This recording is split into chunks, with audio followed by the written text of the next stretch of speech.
पुत्र संतानर बापा माँ हेले विराट अनुष्का पुअर नाम कौन जानतु। शेषरे चर्चा भितर खुशी खबर देइचंती विरुष्का।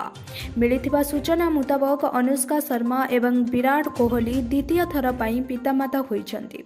अनुष्का एक पुत्र संतान जन्म देइचंती।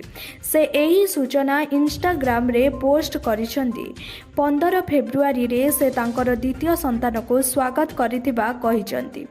एथिसह अनुष्का तांको पुअर नाम मध्य प्रकाश करिसंती। अनुष्का शर्मा पोस्ट रे लिखिसंती, आमे समस्त को जणाई खुशी जे फेब्रुआरी 15 रे आमे भामिका सान भाई तथा शिशुपुत्र आकायंको एही दुनिया रे स्वागत करिथिलु। आम जीवनर एही सुंदर मुहूर्त रे आमे आपण मानकर आशीर्वाद और शुभेच्छा कामना करूछु।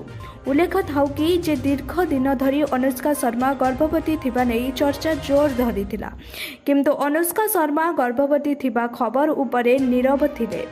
सेपरि विराट कोहली मध्य कौनसी प्रतिक्रिया देई नथिले। तेबे विराट कोहली पूर्वतन रॉयल चैलेंजर्स बेंगलोर साथी एबी डिविलियर्स मध्य प्रकाश करथिले जे एही दंपति सेमानकर द्वितीय संतान को स्वागत करबाकू जाउछंती। एहीपरि दमदार खबर गुड़िक देखिबा पई आम चैनल को सब्सक्राइब करंतु।